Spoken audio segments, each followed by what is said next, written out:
नमस्कार, मैं हूं हरिंदर कौशल। जैसे कि आप सभी जानते हैं कि देश में इस समय 5 प्रदेशों के बीच में चुनाव चल रहा है। चुनाव अगर हम बात करें तो हिंदुस्तान में चुनाव को एक पर्व की तरह देखा जाता है।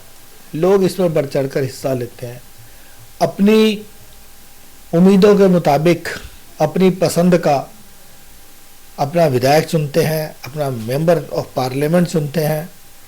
क्या प्रतिक्रिया रहती है जनता की और हमारे देश के बीच में चुनाव का क्या महत्व है, इसके कानूनी पहलू जानेंगे। आज हमारे साथ उपस्थित हैं एडवोकेट जे.के. शर्मा, एक सीनियर अधिवक्ता हैं जो कि supreme court, Delhi high court और हर जगह पे जो है प्रैक्टिस करते हैं। आज हम इन्हीं से जानेंगे कि क्या चुनावी पहलू रहते हैं, चुनाव में किन किन बातों का ध्यान रखना चाहिए, वोटर का क्या अधिकार है। आज हम सब कुछ जानेंगे जे.के. शर्मा जी से। शर्मा जी नमस्कार। नमस्कार सर। सर, सबसे पहले तो आपका धन्यवाद कि आपने अपना समय निकाला और आप हमारे चैनल पर आए। आपका भी धन्यवाद बहुत बहुत सर। सर, हम आपसे जानना चाहेंगे कि ये जो चुनाव होता है इसमें क्या इसके जो है कायदे कानून है, क्योंकि बहुत सारे लोग ऐसे हैं हमारे देश के बीच में जो कि अभी तक भी नहीं जानते कि उनका क्या अधिकार है, वो वोट क्यों देते हैं, उस वोट का उनको देने का क्या फ़ायदा होता है। सर, मैं चाहूँगा कि आप ये सारी चीज़ें थोड़ा सा विस्तार में बताएं। बिल्कुल कौशल जी, बड़ा आपने तर्कपूर्ण सवाल पूछा जो हर व्यक्ति को इस बारे में सोचना चाहिए, इसका चिंतन होना चाहिए। जहाँ तक मेरी व्यक्तिगत राय है, 26 जनवरी 1950 जिसको हम एक राष्ट्रीय पर्व के रूप में भी मनाते हैं, उस दिन हमने एक संविधान को अपनाया। वो संविधान केवल कुछ आर्टिकल्स की लिखी हुई किताब ही नहीं है, बल्कि वो इस बात को भी प्रमाणित करता है कि उस दिन से हम भारत के नागरिक ही नहीं उसके हिस्सेदार बन गए। हम सबकी इस देश के अंदर बराबर की से होगी, बराबर की जो है हमारी कुछ भी हम कहने के लिए हमारा जो अधिकार होंगे, कुछ भी कहने के लिए हम बाध्य नहीं होंगे, किसी की जातियों को नहीं सहेंगे। दूसरी चीज, लेके चपरासी से राष्ट्रपति तक कोई भी आदमी चुनाव हो सकता है। ये नहीं है कि आपको किसी को जाति, वर्ग या विशेष डिस्क्वालिफिकेशन के बेसिस पर आपके उसके पर आधार करके किसी को मना कर सकते हैं या राजा का पुत्र ही राजा बनेगा। उस व्यवस्था को हमने त्यागा था। तो ये एक उत्सव का वो है। जब उत्सव होता है तो उत्सव के अंदर जैसी हमारी परंपरा रही है, सनातनी परंपरा रही है कि उत्सव के अंदर पूजन भी होता है। चुनाव उस उत्सव का पूजन होता है जो होता है। हर व्यक्ति, जैसा मैंने कहा, अगर संविधान का प्रियम्बल भी देखेंगे तो we the people of India से स्टार्ट होता है कि हम भारत के लोग, अपने आप को हमने इस संविधान को दिया है। तो हर लोगों का ये अधिकार है कि इस देश के अंदर ऐसी सरकार चुने जो सबके भले के लिए करे, क्योंकि ये देश जो है एक कुनबे की तरह होता है, जिसमें हर एक परिवार की तरह होता है, जिसमें हर सदस्य का ध्यान रखा जाए। यदि कोई कमजोर वर्ग का, अगर परिवार का कोई कमजोर सदस्य है, उसकी भलाई के लिए काम किया जाए। यदि कोई मजबूत है तो मजबूत कमजोर को सहारा दे। ये ना हो, किसी का दमनकारी नीति नहीं होनी चाहिए। जो अभी यहाँ पर चुनाव हुआ है, हालांकि ये तो लोगों का मैंडेट है जिसको वो चुनते हैं। मेरी राय नकार एकदम खत्म तो नहीं हो सकती, पर इतनी मायने नहीं रखती जितनी कि वो लोग जो एक मेजोरिटी में जो लोग होते हैं उनकी रखती है। पर सरकार एक ऐसी चुनी जानी चाहिए जो सबका ध्यान रखे और साथ साथ वो विपक्ष का दमन ना करे। क्योंकि मैं किसी पर आरोप नहीं लगा रहा, एक इसका जो नेगेटिव इफेक्ट जो है वो ये है कि आप विपक्ष को दबाएं नहीं, किसी भी मशीनरी का, किसी भी एजेंसी का, किसी भी और किसी प्रक्रिया को जो है अपना के, चाहे कोई भी सरकार हो, मैं किसी एक व्यक्ति सरकार विशेष के लिए नहीं कह रहा। वहां पर जो है एक ऐसा विपक्ष होना चाहिए जो मजबूती से आपका जो है आपकी निंदा कर सके, आपकी कमियों को, खामियों को बता सके। क्योंकि क्या होता है कि श्रद्धेय अटल बिहारी वाजपेयी जी कहते थे कि हमेशा उन्होंने पार्लियामेंट में खुद कहा था, जो यूट्यूब के माध्यम से सब देख सकते हैं, कि निंदक नीरे राखिए आंगन खुटी चवाएं, क्योंकि वो बिना साबुन और तेल के आपकी सफाई करता रहेगा और आपको बता देगा और चापलूसों से दूर रखेगा। आज की समस्या क्या है, थोड़ा सा अब जो लोगों को सोचना पड़ेगा, क्योंकि आज क्या है, ये सरकार कभी सेंटिमेंट्स पे नहीं चुननी चाहिए, बल्कि वर्क के बेसिस पे चुननी चाहिए कि क्या काम हो रहा है, क्या उनको देश को फायदा हो रहा है, क्या उनको व्यक्तिगत फायदा हो रहा है, कैसे उनके बच्चों का भला हो रहा है, कैसे उनको रोजगार मिल रहा है, कैसे इंफ्रास्ट्रक्चर बढ़ रहा है, कैसे देश प्रगति पे जा रहा है। इस बेसिस पे जाना चाहिए, प्रचार के बलबूते पे नहीं, विचार के बलबूते पे सरकार को बढ़ाना चाहिए, ऐसा मेरा मानना है। लेकिन सर, जैसे जो आपने देखा है कि बड़े बड़े नारे दिए जाते हैं भ्रष्टाचार के विरोध में, कहा जाता है कि जी हम आएंगे तो भ्रष्टाचार खत्म करेंगे, चाहे आज की सरकार कह ले या जो पिछली सरकारें कह ले, लेकिन आपने देखा कि भ्रष्टाचार बढ़ता जा रहा है। एक जगह पर हमारे प्रधानमंत्री जाके बोलते हैं कि 70 एनसीपी के लिए बारे में बोला जाता है कि भाई एक करप्ट पार्टी है, नेशनलिस्ट करप्ट पार्टी बोला जाता है उसको। और उसके बीच में जो अजीत पवार थे, जिनके ऊपर 70,000 करोड़ रुपए का घपले का आरोप लगाया जाता है, और हमारे प्रधानमंत्री जी, माननीय प्रधानमंत्री जी कहते हैं कि मैं किसी भ्रष्टाचारी को नहीं बख्शूंगा, लेकिन कुछ दिन बाद उनको महाराष्ट्र का डिप्टी सीएम बना दिया जाता है, जिनकी 1400 करोड़ रुपए की प्रॉपर्टी जो है जब्त करी हुई है। तो सर, ये इस प्रकार कैसी राजनीति चल रही है कि आप देख रहे हैं कि जो भारतीय जनता पार्टी ज्वाइन कर लेता है, चाहे कितना भी भ्रष्ट व्यक्ति है, उसको जो है कोई ना कोई इनाम दे दिया जाता है, कोई अश्लील भाषा का प्रयोग करता है, पार्लियामेंट के बीच में कहा जाता है कि कटवा या कुछ इस प्रकार की भाषा जो है एक सांसद बोलते हैं, जो कि एक माननीय भाषा नहीं है। उसके बाद उनको जो है एक जगह का प्रभारी बना दिया जाता है, मैं नाम नहीं लूँगा उनका। तो इस प्रकार की जो ये राजनीति चल रही है, इसके बारे में क्या कहेंगे आप? देखें, मैं समझता हूँ अगर ये सब ने देखा है, क्योंकि मेरी भी एक मर्यादा है, मैं इसको एक अपने सीमित भाषा के अंदर ही अपने विचार प्रकट कर सकता हूँ, और ये मेरे व्यक्तिगत विचार हैं, और ये विचार किसी पार्टी, किसी विशेष व्यक्ति को बुरे लग सकते हैं, लेकिन ये देश हित में है। जो भाषा हमने अभी संसद में देखी, उस भाषा के आधार पर उन सांसद के प्रति कठोर कार्रवाई होनी चाहिए थी, इसमें कोई दो मत नहीं होनी चाहिए। सर, जैसे कि अभी हमारे जो प्रधानमंत्री हैं, उनके लिए जो जब वो एक मैच देखने के लिए गए वर्ल्ड कप का, तो एक शब्द का इस्तेमाल हुआ जो कि सबसे ज़्यादा ट्रेंड हुआ। 1,80,00,000 लोगों ने जो है उस शब्द का इस्तेमाल किया, उसको हैशटैग किया पनौती का। तो एक भाषण के बीच में जहाँ पर राहुल गांधी जी भाषण दे रहे थे, वहाँ एक पार्टी बीच में से जो एक जनता बोला, उसमें से किसी ने बोला कि पनौती, तो राहुल जी ने बोला क्या पनौती, क्या पनौती। उनके ऊपर जो है अभी आपने देखा कि मानहानि का मुकदमा दर्ज कर दिया जाता है। लेकिन हमारे प्रधानमंत्री जी हैं माननीय मोदी जी, वो कहते हैं मूर्खों का सरदार, तब जर्सी गाय, और इस प्रकार की भाषा का इस्तेमाल करते हैं, जो कि एक प्रधानमंत्री के लिए ऐसी भाषा नहीं होनी चाहिए, ऐसे शब्द नहीं बोले जाने चाहिए। तो क्या उनके ऊपर कोई कार्रवाई नहीं होनी चाहिए? देखो, इस बात का उत्तर मैं 2 भागों में दूंगा। ये बड़ा अच्छा प्रश्न है, और ये एक सब आदमी ही इसका उत्तर दे सकता है, सभी आदमी ही इसको समझ सकता है।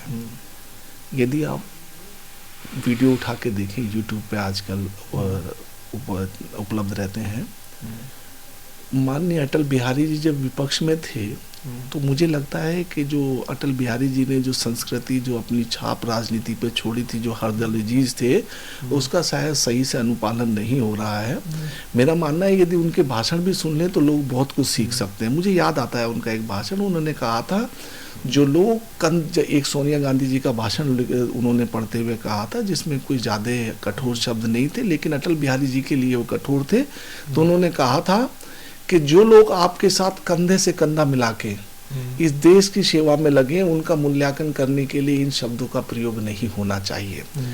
आप पक्ष में हो, सरकार चला रहे हो, लेकिन सरकार चलाने में सरकार की जितनी भूमिका होती है उससे ज्यादा विपक्ष की भूमिका होती है। मैं नहीं कह रहा हूँ, ये हमारा सिस्टम कह रहा है, हमारा संविधान कहता है, हमारी संसद कहती है, माननीय अटल बिहारी वाजपेयी भी ये कहते थे। इन भाषाओं का बिल्कुल प्रयोग नहीं होना चाहिए। मैं अपनी बात को फिर दोबारा से कहूँगा, एक और दूसरा पहलू जो इसका है, इस तरह के शब्द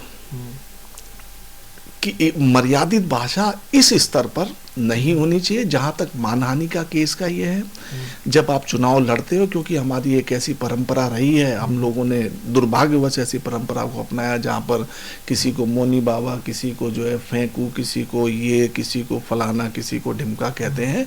ये भाषा सब भाषा नहीं है, राष्ट्रीय स्तर पर ये भाषा नहीं होनी चाहिए, और इसको कभी भी कोर्ट कचहरी का तो जो है माध्यम बनाना ही नहीं चाहिए, जो ये बड़ा दुर्भाग्यपूर्ण है। इसलिए नहीं कि मैं एक इंडिपेंडेंट आदमी के रूप में, एक अधिवक्ता के रूप में कहता हूँ, मानहानि के ये विषय वस्तु नहीं होते। न मानहानि के सेक्शन को 499 एक पर्टिकुलर सेक्शन है आईपीसी का, उसको इंसर्ट करने का ये उद्देश्य भी नहीं था। अगर मेरी बात पे यकीन ना हो तो उस सेक्शन को पढ़ें, उसके ऊपर जो डिबेट हुई है, उसके जो ऑब्जेक्ट हुए हैं, उसके जो बहुत कम जजमेंट्स हैं उनके ऊपर, उनको पढ़ें। ये उनका वो नहीं है। ऐसा यदि कहेंगे तो आप अपने अभिव्यक्ति को प्रकट नहीं कर पाएंगे। और ये जो है, मैं अभी भी ऐसा मानता हूँ कि इस तरह की भाषा के ऊपर, इस तरह की कार्रवाइयों से पक्ष हो या विपक्ष हो, क्योंकि ये सत्ता कभी भी जो है शाश्वत नहीं है।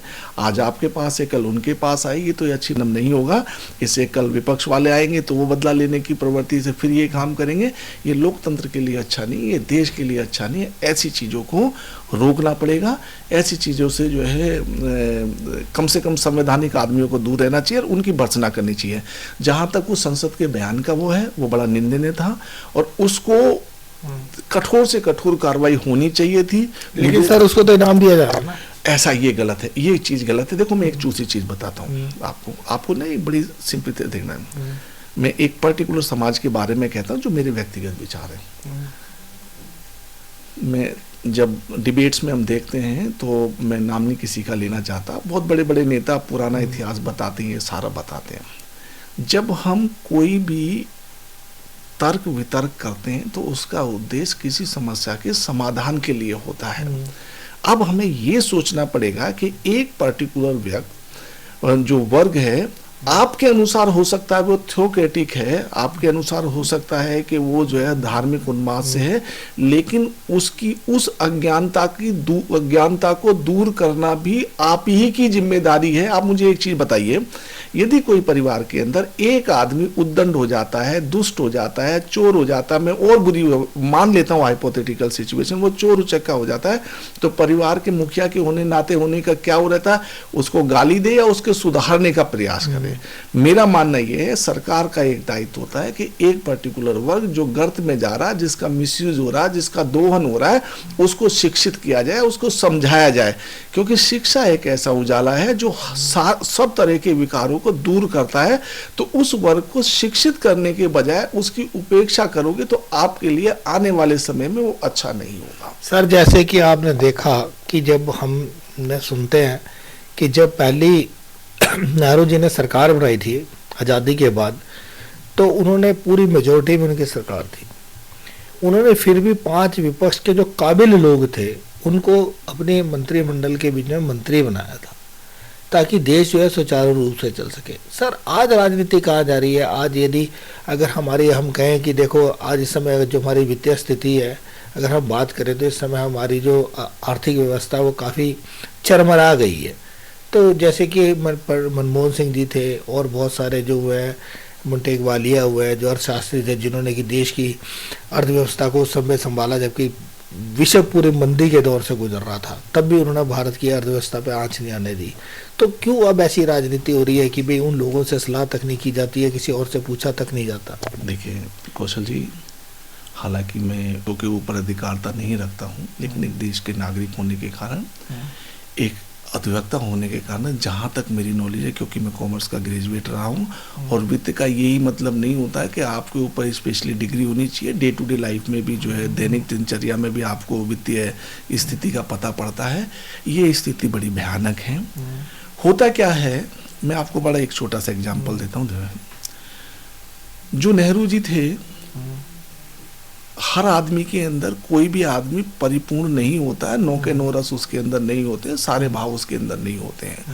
तो हमको हर आदमी की पॉजिटिव चीज़ देखनी चाहिए और उनसे, क्योंकि इतिहास का उद्देश्य होता है कि उससे एक सबक ले और आगे के लिए बढ़े। तो उनकी अच्छाइयों से, जो उन्होंने अच्छा काम किए पंडित नेहरू ने, उनसे आगे हमें बढ़ना चाहिए, ना कि उनके पीछे उनके जख्म को कुरेदना चाहिए, या आप वो और स्पेशली वो जख्म जो देश की जनता के अंदर वैमनस्य बढ़ाने का काम करें। एक जहाँ तक ये वित्तीय उनका संबंध है, जब आप देश चलाते हो, आप इसको इस तरह से मानिए कि पूरे दिन को 24 घंटे में कहा जाता है। तो सरकार का मतलब ये होता है दिन रात दोनों, पक्ष और विपक्ष दोनों का मदद के सरकार बनती है, ना कि पक्ष को मिलके बनती है। जैसा आपने एक बड़ा अच्छा प्रश्न पूछा था जिसका मैं आंसर नहीं दे पाया। एक बार माननीय अटल बिहारी वाजपेयी जी ने जब भाषण देते हुए कहा था कि हम सबसे बड़ी मेजोरिटी के रूप में पार्टी में उभरे हैं, और ये जो जितने सारे विपक्ष के अंदर पार्टी ये डिफरेंट मुद्दों को जनता के साथ लेके गए थे, लेकिन आज सरकार बनाने के लिए एक हो गए। जिस चीज को उन्होंने विरोध किया था, आज इनको उसके पक्ष में नहीं आना चाहिए था। कारण उसका क्या है? आप देखो, बहुत सारे ऐसे लोग हैं, जैसे मैं एक छोटा सा नाम देता हूँ आपको, एक रिपब्लिकन पार्टी है जो अठावले साहब हैं, इनको मैं उनके आप देखिएगा, आप वीडियो उठा के देखिएगा, अटल बिहारी वाजपेयी पिता तुल्य थे इन सबके जो है, लेकिन वही अठावले साहब अटल बिहारी वाजपेयी को इन ए वे एक तरह से इम्प्लाइड रूप में गाली दिया करते थे। आप मुझे बताइए कौन सा ऐसा पुत्र होगा जो आपके पिता को गाली देता हो और उसको आप मंत्री बना के रख दें?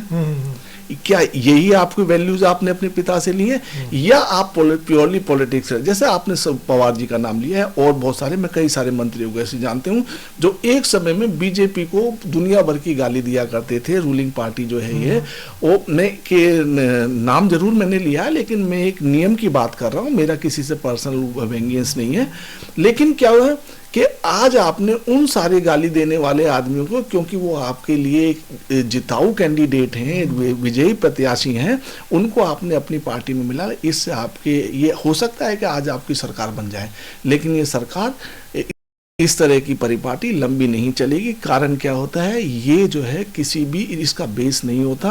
ये जो संस्कृति जो डॉक्टर श्यामा प्रसाद मुखर्जी ने अपनाई थी, जो अटल बिहारी वाजपेयी ने प्रिंसिपल दिए थे, उन पे बेस नहीं है। मैं आपको एक और एग्जांपल बताता हूँ। अटल बिहारी वाजपेयी यूएन में कांग्रेस के बिहार पर भाषण देने के लिए गए थे नरसिम्हा राव साहब के समय में, तो वो दरियादिली इनको भी दिखानी पड़ेगी। हो सकता है ये गलत हो, पक्ष या विपक्ष गलत हो सकता है, लेकिन गलती को सुधारने का, क्योंकि हमने कानून के अंदर भी रिफॉर्मेटिव थ्योरी अपनाई है, डिटरेंट थ्योरी नहीं अपनाई है। डिटरेंट थ्योरी से हमें परित्याग करना पड़ेगा, हमें रिफॉर्मेटिव थ्योरी अपनाना। सर, जैसे जवाहरलाल नेहरू जी ने तो बनाया था श्यामा प्रसाद मुखर्जी को मंत्री अपने मंत्रिमंडल, बिल्कुल बताया था, जिनकी आज आप देखें जो है, मैंने श्यामा प्रसाद मुखर्जी को बड़ी क्लोजली पढ़ा है, और मुझे याद है कि अटल बिहारी जी ने वाजपेयी ने एक भाषण में कहा था, जब वो, और श्यामा प्रसाद मुखर्जी वो आदमी थे जिन्होंने नेहरू जी की नीति के ऊपर कठोर से कठोर कुठाराघात किया। सुषमा स्वराज जी ने संसद के अंदर उनके भाषण को कोट किया था, जो तो ऐसा नहीं था। बरसना एक अलग चीज है, लेकिन एक नैतिकता अलग चीज है। देश नैतिकता संस्कारों पे चलता है, ना कि जो है उनके उल्लंघन पे चलता है। जब मुझे याद आता है, अटल बिहारी वाजपेयी जी ने कहा था, जब श्यामा प्रसाद मुखर्जी जो है अपने देहावसान से पहले जो एक मिस्ट्री थी, अपने आप में कश्मीर में घुसे थे, जिस समय पासपोर्ट की जरूरत पड़ती थी, तो उन्होंने अटल बिहारी वाजपेयी जी को दिल्ली भेजा था, केवल ये कहने के लिए कि जिससे जाके देश को बता सके कि मैं आज कश्मीर के अंदर बिना पासपोर्ट के अपने देश के अंदर घुस गया। तो हम उनकी सराहना करते हैं, लेकिन उन्होंने कभी प्रतिशोध की राजनीति नहीं करी, उन्होंने कभी किसी से प्रतिशोध नहीं लिया। ये चीज गलत है। सर, जैसे कि अभी चुनाव हो रहे हैं और देखा जा रहा है, अगर आप देखें कि सोशल मीडिया पे बहुत सारी चीजें ट्रेंड हो रही है, और ये कहा जा रहा है कि यदि 3 दिसंबर के जो चुनाव के परिणाम है, जो 5 प्रदेशों के बीच में चुनाव हो रहे हैं, मध्य प्रदेश, राजस्थान, तेलंगाना, मिजोरम और छत्तीसगढ़ के बीच में, यदि ये रिजल्ट बीजेपी के अनुकूल नहीं आते, तो आने वाला समय जो होगा, जो 70 दिन है, जो आपने शाहरुख खान की पिक्चर देखी होगी चक दे इंडिया, तो उसमें उन्होंने यही कहा था, शाहरुख खान ने लास्ट में प्लेयर्स को, कि भाई मैं आज ये नहीं बताऊंगा कि तुमने कैसे खेलना है, क्या करना है, 70 मिनट तुम पूरी ज़िंदगी में नहीं भूलोगे। ये 70 मिनट आपके लिए बहुत ज़्यादा अहम होने वाले हैं। तो सर, जैसे आप इसके बाद भी अगर हम बात करें, तो 3 दिसंबर के बाद भी आचार संहिता के लिए सिर्फ 70 दिन बचेंगे जो चुनाव होने हैं लोकसभा के। तो आपको लगता है कि ये जो 70 दिन है, ये हर एक देश के जो वासी है उसके लिए बड़े इम्पोर्टेंट है? कि जैसे कि अगर कहा जा रहा है कि यदि अगर ये रिजल्ट जो है बीजेपी की फेवर में आ गए, तो जो अपने नितिन गडकरी जी हैं, जो इस समय सरफेस मिनिस्टर है, उनका कैरियर ख़त्म हो जाएगा। योगी आदित्यनाथ जो है वो यूपी के सीएम नहीं रहेंगे। तो आपको कैसा लगता है क्या होने वाला आगे? क्या ये जो गुजरात लॉबी है, ये ज़्यादा ताकतवर होकर उभरेगी? देखिए, एक आम जनता के नाते जो मैं टीवी पे डिबेट देखता हूँ, जो लोगों की ओपिनियन होती हैं, जो या मैं साहित्यिक कॉलम पे जो समाचार पत्रों में होते हैं, उनके माध्यम से जो मैं अपने विवेक के आधार पे कह सकता हूँ, जिस तरह का ट्रेंड चल रहा है, मेरा अपना व्यक्तिगत मत है कि अगर सत्ताधारी दल हारता है तो वो विपक्ष को कुचलने के लिए कुछ ना कुछ करेगा। इस बात के लिए इसमें कोई दो राय नहीं है, क्योंकि ये प्राकृतिक नजर आता है। जहाँ तक आपने इन दोनों का नाम लिया, मेरे हिसाब से ये दोनों युग पुरुष हैं। आप किसी भी आदमी से यदि भारत की आज नए भारत की कल्पना करता है तो सबसे पहले उसके सपनों में, उसके धरातल पर, उसकी हकीकत में सबसे पहले सड़क का नाम आता है। और सड़क जब चाहे हम आगरा एक्सप्रेसवे हो, हालांकि गडकरी साहब ने नहीं बनाया, लेकिन चाहे और जितने भी नेशनल एक्सप्रेस हैं, बॉम्बे वाला हो, देहरादून वाला हो, मेरठ वाला हो, ये हो, गडकरी जी का काम अश्वमेध भुलाने योग्य नहीं है। उनकी जितनी प्रशंसा की जाए उतनी कम है। मुझे लगता है कि गडकरी जी का काम एक मील का पत्थर साबित हुआ है। इस सरकार की प्रशंसा का एक कारण वो है। अगर उनको दरकिनार किया जाता है, राजनीति में कुछ भी संभव है, क्योंकि मैंने देखा है बहुत सारे कद्दावर नेता जो पहले, जिनके पीछे मैं नाम नहीं लूँगा, वो हाथ बांध के खड़े रहते थे, जो हम फोटो के माध्यम से देखते हैं, आज वो खुद हाथ बांध के खड़े हुए हैं। तो ऐसी अवस्था आती है तो ये देश के लिए एक अच्छी परिपाटी नहीं होगी, एक अच्छी परंपरा नहीं होगी। योग्य आदमियों का सम्मान होना चाहिए। जहाँ तक योगी जी का बात है, मैं ये नहीं कहता कि योगी जी परिपूर्ण है, लेकिन यह जो एक उन्होंने क्राइम कंट्रोल का काम किया है, जो उन्होंने एक विल दिखाई है, क्योंकि एक एडमिनिस्ट्रेटर को, एक राज्य के मुखिया को, एक जो उसमें सबसे बड़ी क्वालिटी होनी चाहिए, निर्णय लेने में सक्षम होना चाहिए, बिना किसी दबाव के निर्णय लेना चाहिए। वो विशेषता योगी जी में है जो उन्होंने यूपी में करके दिखाया। अगर इस तरह की कोई स्थिति होती है, सपोज करो उनको कहीं एमएलए की जगह एमपी का चुनाव दिया जाता है, तो ये इस बात की तरफ इंगित करेगा कि भाई इनको यूपी की राजनीति से हटा के राष्ट्रीय राजनीति में लाया जा रहा है। तो वो थोड़ा सा, ये मेरे व्यक्तिगत मानना है, वो इस समय में अभी वो समय नहीं आया, वो प्रीमेच्योर डिसीजन होगा और वो देश के लिए अच्छा नहीं होगा। सर, जैसे कि हमारे जो प्रधानमंत्री हैं नरेंद्र मोदी जी, अगर हम देखें तो इनकी छवि साफ है। इनके ऊपर अगर हम बात करें तो किसी प्रकार का अभी तक कोई दाग नहीं है। लेकिन जैसे कि आपने देखा होगा, जो ये कैबिनेट मिनिस्टर हैं, कृषि मंत्री हैं नरेंद्र तोमर, उनके लड़के के ऊपर 10,000 करोड़ रुपए का आजकल एक सोशल मीडिया पे बहुत ज़्यादा वीडियो वायरल हो रहा है। कई वीडियो आ गए जिसमें बताया जा रहा है कि वो उनका जो लड़के हैं देवेंद्र तोमर, वो गांजे की खेती के बीच में एक कोई व्यक्ति कनाडा में करता है, उसके बीच में पैसा लगा रहे थे और उन्होंने लगभग 10,000 करोड़ रुपए का घपला किया है। तो सर, इसके ऊपर अभी तक हमारे प्रधानमंत्री जी की तरफ से या हमारे गृह मंत्री की तरफ से किसी प्रकार का कोई भी, अगर हम बात करें तो कोई एक्शन या रिएक्शन नहीं आया है। ना ही इस वीडियो के लिए कहा जा रहा है कि भाई ये फेक वीडियो है, ना ही उसकी फेयर में बोला जा रहा है। तो सर, जहाँ मोदी जी इतने बड़े बड़े दावा करते हैं भ्रष्टाचार को लेकर, तो क्या उनको इस वीडियो पे बोलना नहीं चाहिए? देखो, जहाँ तक मोदी जी का सवाल है, इसमें कोई दो राय नहीं, वो विश्व लीडर हैं। आज विश्व में उनकी तूती बोलती है। हमें गर्व है कि हमारे पास इस तरह का प्रधानमंत्री है। जहाँ तक दूसरे सवाल का उत्तर है, क्योंकि मेरी भी कुछ मर्यादाएं हैं तो मैं उसी में आंसर दूंगा। मैं एक एग्जांपल कोट करना चाहूँगा, क्योंकि कानून में हमारे क्या होता है कौशल जी, जैसे कभी कोई फैक्ट एंड सर्कमस्टांसेस होते हैं, जो तथ्य होते हैं, उनके ऊपर हम न्यायालय के सामने जजमेंट प्रस्तुत करते हैं, निर्णय प्रस्तुत करते हैं, वो उनसे मैच खाता है, उसके उस पर निर्णय देते हैं। तो मैं एक ही बात कहना चाहूँगा, जब आडवाणी जी पर आरोप लगे थे, आपको पता है अच्छी तरह से, तो उन्होंने फौरन जो है रेजिग्नेशन दे दिया था। उन्होंने कहा था जब तक मैं क्लीन चिट नहीं हो जाता, जब तक मैं चुनाव नहीं लड़ूंगा। ऐसी परिपाटी अनुगमनीय है।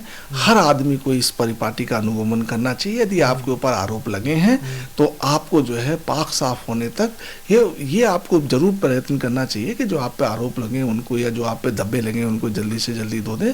लेकिन नैतिकता ये कहती है, जो आडवाणी जी ने उदाहरण प्रस्तुत किया था, उसका अनुगमन हर आदमी को करना चाहिए, चाहे किसी भी क्षेत्र में हो, चाहे राजनीति में हो, चाहे सरकारी में हो, चाहे किसी में, चाहे एक अधिवक्ता के रूप में भी, चाहे अगर मुझ पे कोई आरोप लगता है तो मेरा ये कर्तव्य बनता है कि मैं उनको जो है जवाब दूं, क्योंकि मैं ये कोई मौज मस्ती करने की जगह पे नहीं बैठा हूं। अगर मैं किसी संवैधानिक पद पर बैठा हूं या मेरे संरक्षण में कोई मेरे मातहत कोई आदमी काम कर रहा है, मेरी पूरी जिम्मेदारी है और उस उदाहरण का पालन करना चाहिए और जनता के सामने एक आदर्श उदाहरण पेश करना चाहिए, जो उस समय आडवाणी जी ने किया था। सर, मैं आपसे एक अंतिम प्रश्न लूँगा कि जैसे कि सर, भारतीय जनता पार्टी को, जैसे कि आरएसएस का इसके ऊपर हमेशा जो है आप कहें तो निरंतर राय और एक बड़ी संगठनात्मक पार्टी रही है, संगठन के ऊपर विश्वास करने वाली पार्टी रही है।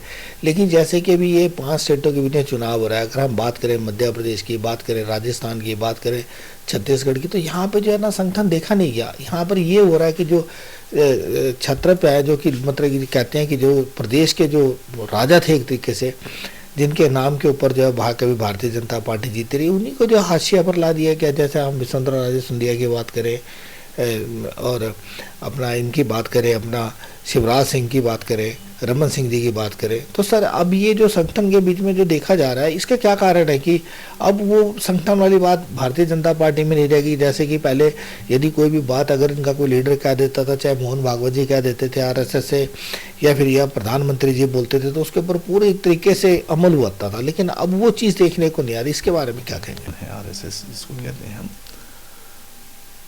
राष्ट्रीय स्वयं सेवक संघ जो है, इसकी गहराई में जाने के लिए एक गहन चिंतन की जरूरत होती है। ये वो संगठन है, पंडित जवाहरलाल नेहरू जी ने भी तारीफ करी थी उनके कार्य की, उनकी सेवा की, और 26 जनवरी की झांकी में उनको एक अलग स्थान दिया था। वो संगठन आज भी जब सत्ता आती है तो संगठन में हो सकता है कुछ ऐसे व्यक्ति जिनका संगठन के विचारों से मतभेद था, वो संगठन को ज्वाइन किया है, उसकी तरफ आकर्षित हुए, कोई भी कारण हो सकता है। लेकिन मुझे पूरा विश्वास है, क्योंकि मेरी पृष्ठभूमि ऐसी रही है, जिसमें बड़ी अच्छी तरह से इस संगठन से परिचित हूँ, बचपन से अब तक इसमें पला बड़ा हुआ हूँ, तो ये संगठन एक ऐसा संगठन नहीं है। ये संगठन सच के साथ है और सच के साथ रहेगा, क्योंकि ये संगठन बलिदानियों का संगठन है। तो ये संगठन सेवा भाव का संगठन। सर मैं समझ गया सर, लेकिन ये जो हो रहा है, उन्होंने मना, अब मैं जो आपकी बात क्लियर कर दूं, अगर इस संगठन ने ना साथ देने का निर्णय किया है, तो उनकी कोई गहन सोच रही होगी, जिसका ये परिणाम है कि इन्होंने इनका साथ नहीं दिया। तो कहते हैं ना, समझदार को इशारा काफी होता है। मेरी भी मर्यादा में ज्यादा ना मेरी कोई आधिकारिक नॉलेज है, ज्ञान है, ना मैं ज्यादा इसके बारे में, पर मुझे जितना संगठन के बारे में पता है, जितनी मेरी स्टडी है, जितना मैंने इसका इतिहास पढ़ा है, उन्होंने कुछ सोच समझ के अगर ऐसा किया है तो सोच समझ के क्या होगा इसके बारे में। सर क्या ऐसा तो नहीं कि 3 दिसंबर के बाद जब चुनाव आएंगे, अगर भारतीय जनता पार्टी के पक्ष में नहीं आएंगे, तो क्या आप, जैसे कि कयास लगाए जा रहे हैं, पत्रकार कयास लगा रहे हैं, पत्रकारों का मानना है कि हो सकता है कि भारतीय जनता पार्टी के बीच में एक बड़ी टूट हो जाए, कुछ ऐसा हो सकता है क्या? देखें, एक नियम होता है,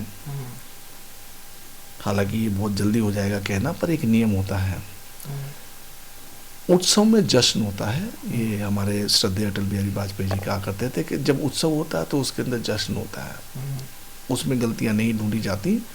हार में मंथन होता है, अपनी कमियों का ठीकरा एक दूसरे पे फोड़ा जाता है, वही ईर्ष्या की विषय वस्तु बनती है और उसी से प्रतिशोध लिया जाता है। अगर ऐसा होता है तो वो प्राकृतिक होगा, और हो सकता है ऐसा, क्योंकि राजनीति एक ऐसी चीज होती है जिसमें सबके मन तो एक साथ नहीं होते।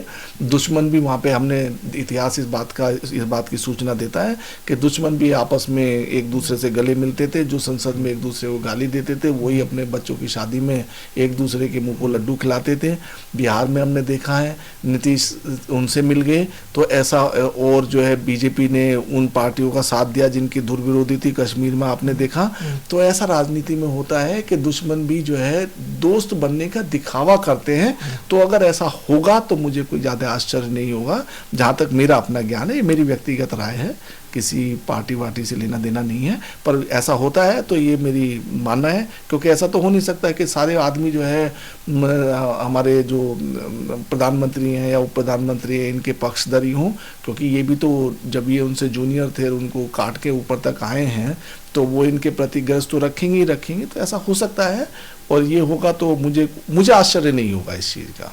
सर जैसे कि अभी हमारी बात हुई अधिवक्ता जे.के. शर्मा जी से, जैसे कि मध्य प्रदेश के बीच में अगर जो कि ओपिनियन पोल बता रहे हैं कि कांग्रेस जो है वहाँ पर 130 से लेकर 140 सीट तक ले जा सकती है, राजस्थान के बीच में 120 सीट जो है कांग्रेस को मिल सकती है, तेलंगाना के बीच में 55 से 60 सीट जो है कांग्रेस को मिल सकती है, और राजस्थान के बीच में भी 120 सीट के करीब मिल सकती है, और छत्तीसगढ़ के बीच में भी कांग्रेस जो है बहुमत की तरफ बढ़ रही है। तो यदि परिणाम ओपिनियन पोल के मुताबिक ही आते हैं तो देखना है कि आगे भारतीय जनता पार्टी की क्या रणनीति रहेगी, आगे किस प्रकार से भारतीय जनता पार्टी कार्य करेगी, किस प्रकार से विपक्ष का दमन करने की कोशिश करेगी या नहीं करेगी, इसके विषय में अभी किसी भी प्रकार का कुछ भी कहना जो है उचित नहीं होगा। अपने सहयोगी कैमरामैन विमल चौहान के साथ हरिंदर कौशल, दिल्ली।